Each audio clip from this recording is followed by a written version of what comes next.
오늘 저희가 함께 깊이 파고들 이야기는요. 한 중고차 딜러분하고 또 어느 시니어 고객님 가족의 좀 특별한 경험담입니다. 이게 단순히 물건을 사고 파는 걸 넘어서서 정말 예기치 못한 상황 속에서 만들어진 어떤 관계에 대한 기록이거든요. 상황이 이렇습니다. 경상북도 청도에서 오직 한 종류의 차, G색 맥스크루즈. 이걸 찾으시려고 정말 먼 길을 오신 어르신 고객님이 계셨어요. 그런데 막상 도착해보니까 원하던 차는 없었고 이야기가 정말 전혀 예상치 못한 방향으로 흘러가기 시작합니다. 주행거리가 엄청 높은 차량이 등장하고 또 갑작스러운 법적인 문제까지 터지고 말이죠. 이 과정에서 과연 신뢰라는 게 어떻게 시험받고 또 어떻게 깊어졌을까요? 자, 이 흥미로운 여정 저희랑 같이 한번 따라가 보시죠. 네, 오늘 저희가 이 자료를 통해서 탐색해볼 뭐랄까, 미션이라고 할까요? 바로 이 지점에 있습니다. 중고차 거래, 특히 오늘 사례처럼 주행거리가 매우 높은 그런 차량 거래의 현실적인 어려움들, 그리고 그 이면을 좀 들여다보는 겁니다. 더 나아가서는 고객과의 관계에서 이 신뢰라는 것이 구체적으로 어떻게 작용하는지, 특히 예상치 못한 문제가 딱 발생했을 때 그게 어떻게 보면 더 강력한 유대감으로 이어질 수도 있는지 그걸 살펴보는 거죠. 이 특정 사례가 어떤 위기 관리라던가 고객 만족이라는 더 큰 그림에 대해서 어떤 통찰을 주는지 거기에 좀 주목해 보시면 좋을 것 같습니다. 좋습니다. 그럼 첫 만남. 기대와 실망이 교차했던 그 순간부터 한번 시작해 볼까요? 어르신께서는 G색 맥스크루즈라는 아주 명확한 목표를 딱 가지고 청도에서부터 먼 길을 오셨단 말이죠. 당연히 기대가 크셨을 텐데 근데 막상 매장에 도착하니까 그토록 찾던 모델 그 색상의 차가 없었던 거예요.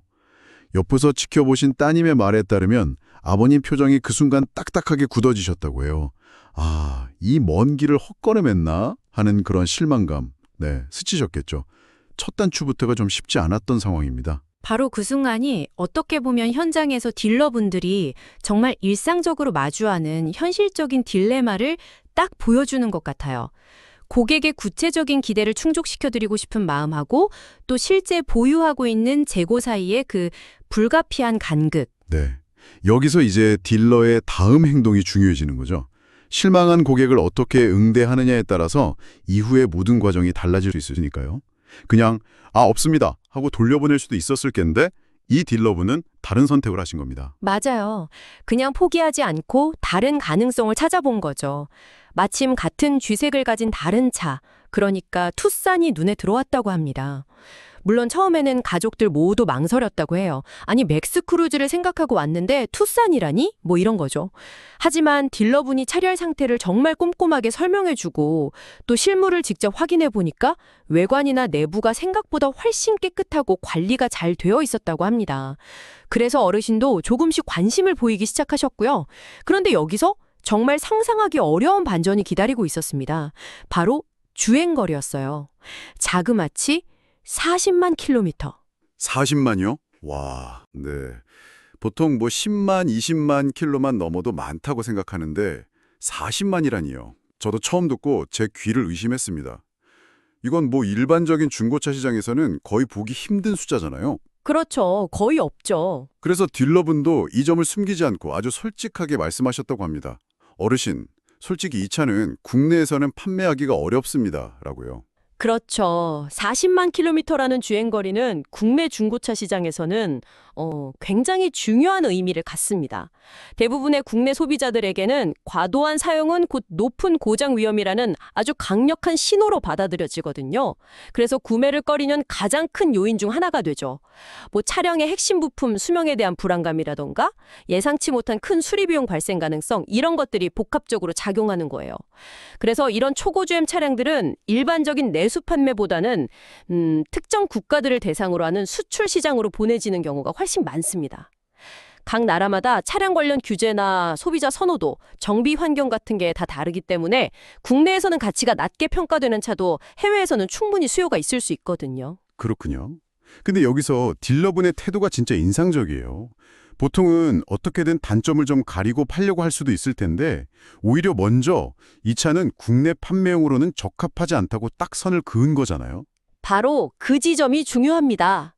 정보의 비대칭성이 큰 중고차 시장에서 판매자가 자신에게 불리할 수 있는 정보를 선제적으로 그리고 아주 투명하게 공개했다는 사실이죠. 이건 단순한 정직함을 넘어서는 행동이라고 볼 수 있어요.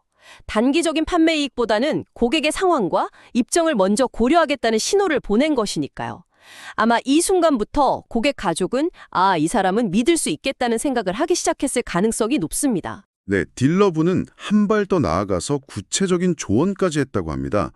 어르신, 이 차량은 국내에서 타시는 것보다 수출용으로 처리하는 것이 금전적으로나 여러 면에서 훨씬 유리합니다. 라고요. 이 말을 들은 아버님은 잠시 좀 깊은 고민에 빠지셨다고 해요. 옆에서 보던 따님은 과연 저 차를 타도 괜찮을까 하는 좀 걱정스러운 표정이었다고 하고요.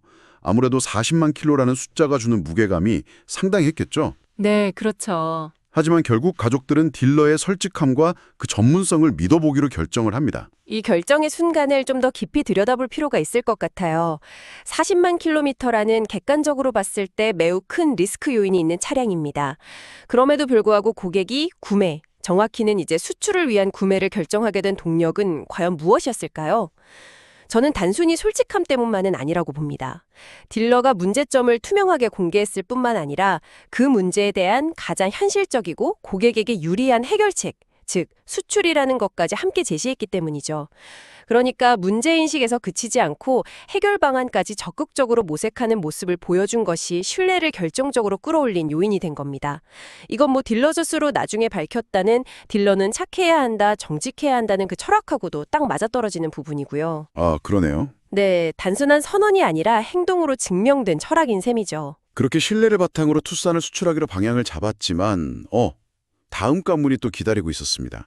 40만 킬로미터를 달린 투싼을 사겠다는 해외 바이어를 찾는 과정, 그 자체가 쉽지 않았던 거죠.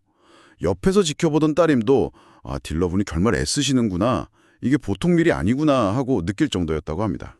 쉽지 않았겠죠? 네, 바이어들은 당연히 주행거리를 이유로 가격을 막 후려치려 했을 테고요. 네, 이런 고위험군 차량, 특히 주행거리가 극단적으로 높은 차량의 가격 협상은 일반적인 중고차 거래와는 완전히 다른 양상을 띱니다. 구매자 입장에서는 잠재적 위험 부담이 크니까 최대한 낮은 가격을 원할 거고, 판매자, 즉 딜러는 그럼에도 불구하고 차량의 잔존 가치를 최대한 인정받으려고 하죠. 여기서 딜러가 최종적으로 200만 원의 계약을 성사시켰다는 점은 상당히 주목할 만합니다. 아마 단순히 차가 있다고 알리는 것을 넘어서서 차량의 다른 장점들, 예를 들면 외관 관리 상태가 좋았다거나 특정 연식의 투싼 모델이 특정 수출 시장에서 선호된다는 점, 이런 것들을 적극적으로 어필했을 가능성이 높아요. 또 해당 국가의 시세나 바이어들의 성향에 대한 깊은 이해, 그리고 끈질긴 협상력, 이런 게 뒷받침되었기에 가능한 결과였을 겁니다. 정말 그 과정 자체가 딜러의 전문성을 보여주는 거네요. 그렇죠. 시장에 대한 이해도를 보여주는 또 다른 증거라고 할 수 있죠. 정말 쉽지 않은 과정을 거쳐서 드디어 바이어를 찾고 계약금까지 받았는데, 여기서 정말 누구도 예상하지 못했던 어쩌면 가장 큰 위기가 터집니다. 바로 수출을 위해 서류를 최종 정리하는 과정에서 해당 투싼 차량에 압류 기록이 있다는 사실이 발견된 겁니다. 압류요? 아니, 이건 정말 심각한 문제인데요. 네, 그렇죠. 저도 이 부분을 읽고 정말 깜짝 놀랐습니다. 압류라는 건 쉽게 말해서 해당 차량이 법적으로 묶여 있다는 뜻이잖아요. 맞습니다. 예를 들어 이전 차주의 세금 체납이라던가 과태료 미납 혹은 다른 채무 관계 때문에 국가나 채권자가 차량의 처분, 그러니까 판매, 이전, 폐차 같은 걸 막아놓은 상태인 거죠. 이게 해결되지 않으면 소유권 이전 자체가 불가능하고 당연히 수출도 불가능해지는 거죠. 맞습니다. 압류는 중고차 거래에서 정말 가장 골치 아픈 문제 중 하나예요. 금액이 적으면 해결이 비교적 간단할 수도 있지만 복잡하게 얽혀 있거나 금액이 크면 해결이 어렵거나 시간이 매우 오래 걸릴 수도 있습니다. 최악의 경우에는 거래 자체가 완전히 무산될 수도 있는 그야말로 시한폭탄 같은 존재죠. 고객 가족 입장에서는 정말 하늘이 무너지는 기분이었을 겁니다. 그 먼 길을 왔고 우여곡절 끝에 대한 차량을 선택했고 어려운 협상까지 마쳤는데 마지막 단계에서 이런 문제가 터졌으니 말이에요. 그런데 여기서 딜러분의 대응이 정말 빛을 발합니다. 당황하고 불안해하는 가족들을 먼저 안심시킨 뒤에 망설임 없이 이렇게 제안했다고 해요. 걱정 마십시오. 지금 바로 저와 함께 경찰서 민원실로 가시죠. 오, 그리고는 말로만 끝낸 게 아니라 실제로 어르신과 함께 관할 경찰서랑 관련 기관을 직접 뛰어다니면서 압류 내역을 확인하고 해결을 위해 필요한 서류 작업과 절차를 하나하나 도왔다고 합니다. 사실상 본인의 직접적인 책임 범위는 아닐 수도 있는데 말이죠. 이 부분이 이 이야기의 핵심 중 하나라고 저는 생각합니다. 일반적인 중고차 딜러의 역할 범위를 훨씬 뛰어넘는 행동이죠. 계약이 성사되기 직전 혹은 성사된 후에 이런 복잡한 문제가 발생하면 많은 경우 판매자는 법적인 책임 소재를 따지거나 해결 과정을 구매자에게 미루거나 심지어 거래 파기를 시도할 수도 있거든요. 네, 그럴 수 있죠. 하지만 이 딜러는 문제를 회피하지 않고 자신의 문제처럼 여기고 정면으로 부딪혔습니다. 고객과 함께 문제를 해결하기 위해 발벗고 나선 거죠. 이것은 단순한 친절이나 서비스 정신을 넘어서는 책임감과 문제 해결 능력의 발현이라고 봐야 합니다. 고객은 단순히 차를 사는 것이 아니라 거래 과정에서 발생할 수 있는 모든 예기치 못한 문제까지도 믿고 맡길 수 있는 파트너를 만난 셈입니다. 아, 정말 대단하다는 생각밖에 안 드네요. 그렇게 딜러의 적극적인 노력과 발빠른 대처 덕분에 다행히 압류 문제는 생각보다 신속하고 깔끔하게 해결될 수 있었다고 합니다. 그리고 마침내 그 40만 킬로미터의 투싼은 모든 법적 문제를 털어내고 무사히 수출길에 오를 수 있게 되었죠. 모든 과정이 끝나고 어르신과 가족들이 떠나기 전 아버님께서 딜러의 손을 꼭 잡고 이런 말씀을 하셨다고 해요. 그 장면을 상상하니까 저도 마음이 좀 뭉클해지는데요. 어떤 말씀이셨나요? 요즘 세상에 믿을 만한 사람이 참 드물다고들 하는데 자네를 보니 아직 세상은 살만하고 따뜻하다는 생각이 드네. 정말 고맙네. 이 진심 어린 감사 인사를 들은 순간 딜러분은 그날 하루 종일 쌓였던 피로와 마음고생이 정말 눈 녹듯이 사라지는 것 같았다고 합니다. 그럴 만도 하겠네요. 이 이야기의 감정적인 정점이 바로 그 순간에 있군요. 한번 되짚어보죠.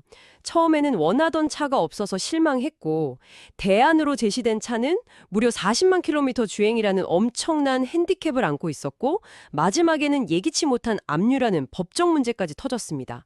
객관적으로 보면 정말 최악의 거래 경험이 될 수도 있었던 상황이에요. 맞아요.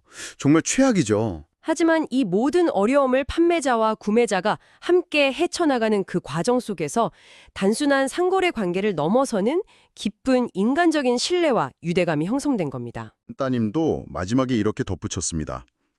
오늘은 단순히 중고차 한 대를 판 경험이 아니었습니다. 사람과 사람 사이의 믿음이라는 귀한 가치를 다시 한번 확인하고 나눈 시간이었습니다.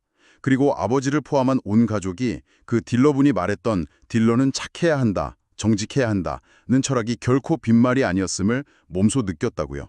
자, 그렇다면 이 모든 이야기가 오늘 이 시간을 함께하는 청취자 여러분께는 어떤 의미로 다가갈 수 있을까요? 이 특별한 사례는 우리에게 몇 가지 중요한 시사점을 던져줍니다.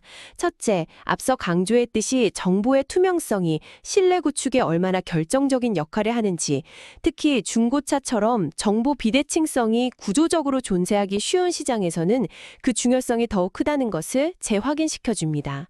둘째, 국내 시장에서는 외면받기 쉬운 고주행 차량이라도 수출이라는 다른 경로를 통해 충분히 가치를 인정받고 새로운 생명을 얻을 수 있다는 것, 중고차 시장의 또 다른 단면과 가능성을 보여주죠.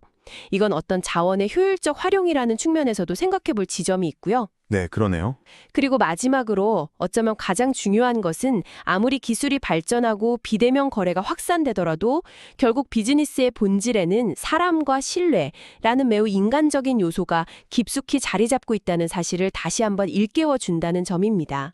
특히 문제가 발생했을 때 그것을 대하는 태도와 해결 과정이 어쩌면 순탄하기만 한 거래에서는 얻을 수 없는 훨씬 더 깊고 강렬한 고객 경험과 충성도를 만들어낼 수 있다는 그런 역설적인 진실을 보여주죠. 오늘 저희가 함께 깊이 들여다본 이야기는요. G색 맥스 크루즈를 찾는 단순한 여정에서 시작했습니다. 하지만 원하는 차가 없다는 실망감, 40만 킬로미터 주행거리의 투싼이라는 예상 밖의 대안, 그리고 갑작스러운 압류 문제라는 연이은 난관을 거치면서 결국 판매자와 구매자 사이에 돈으로 살 수 없는 깊은 신뢰가 쌓이는 감동적인 과정으로 마무리되었습니다. 네, 특히 흥미로운 점은 이 이야기 속 문제들, 예를 들어 원하던 매물의 부재, 높은 주행거리, 법적 압류, 이것들이 단순한 장애물이 아니라 오히려 신뢰를 테스트하고 더 단단하게 만드는 기회로 작용했다는 점입니다. 여기서 마지막으로 청취자 여러분께 한번 생각해 볼 만한 질문을 던져보고 싶습니다. 혹시 여러분의 삶 속에서 어떤 서비스나 상품을 이용하는 과정 중에 예상치 못한 문제가 발생했지만 제공자가 기대 이상으로 책임감 있게 나서서 그 문제를 해결해 주었던 경험이 있으신가요? 아, 그런 경험이 있다면 정말 기억에 남죠. 네, 만약 그런 경험이 있다면 그때 그 문제 해결 과정이 아무런 문제 없이 순조롭게 끝났을 평범한 경험과는 다르게 여러분의 그 서비스나 브랜드에 대한 인식 혹은 신뢰도나 충성도에 어떤 영향을 미쳤는지 한번 떠올려 보시면 어떨까요? 아마 오늘 이야기 속 어르신과 가족들이 느꼈을 감정의 깊이를 조금 더 입체적으로 이해하실 수 있을지도 모르겠습니다. 예상치 못한 어려움 속에서 피어나는 신뢰의 가치에 대해 다시 한번 생각해보는 계기가 되셨기를 바랍니다.